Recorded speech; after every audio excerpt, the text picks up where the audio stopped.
Good morning po. Ayan guys, nabawasan na kami ng isang pamilya. Ito si Winko.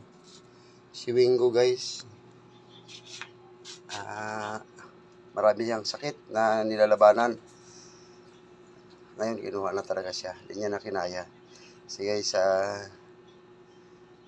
nagkaroon niya siya ng blood parasite. Nung pinadoktor namin, blood parasite po ang sakit niya. Binigyan kami ng resita para pagka nadugo ulit yung ilong niya. Lagi kasing nadugo yung ilong guys. Ang sakit na yan ay blood parasite. Pagka nagkaroon kayo ng guys, aso na ganyan, na nagdudugo ang ilong, pakonsulta nyo kaagad kasi meron niyang binibigyan ng doktor na gamot na pampatigil, pampampat ng dugo. So, titigil agad kasi kung hindi nyo siya painumin nun,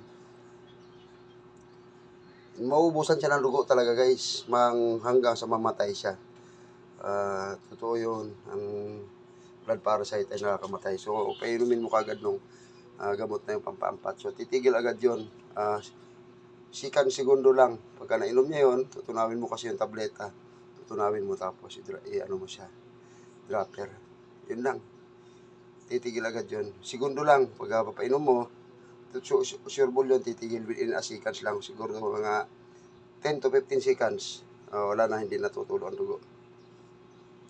Tapos, yun, painumin mo na siya ng kung konti lang naman ang dugo na lumabas pa, laagapan mo. Huwag mo na siya painumin ng pampadagdag dugo. Pero kung marami na, at napainom mo ng pampampat at maraming lumabas na dugo, kailangan painumin mo siya ng pampadagdag ng dugo. Lab, kain na tayo. Tingnan mo yung kanin. Ayan si Winko guys. Sakit niya, blood parasite. Tapos nagkaroon pa siya ng doon naman sa blood parasite na yun, nabulag siya.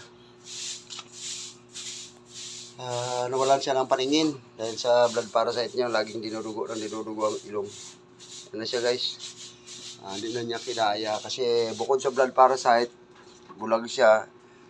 Nagkaroon pa siya ng parvo. Ang parvovirus guys ay isang sakit, karamdaman ng aso na pag tumae sila ng basa at sobrang malansa na parang bituka ng isda, mabaho. Yan ay parvovirus guys. Tapos sukatai yan. Parvovirus. Bihira po nakakaligtas dyan. Kahit nasa ospital lang, alaga nyo, namamatay talaga siya sa parvo. So guys, ingatan din natin. At least may natutunan kayo kahit konti. So guys, alaga namin. Nabawasan kami ng isa. So, yun ka to, Tiger. Tiger yan, liit yan. Tiger pala yan. Kamusta ka muna dito, Tiger, sa camera? Mababait po yung mga Tiger namin, guys. Mga alaga namin. Sobrang malalambing yan. Di ba? Kiss. Mabait yan eh.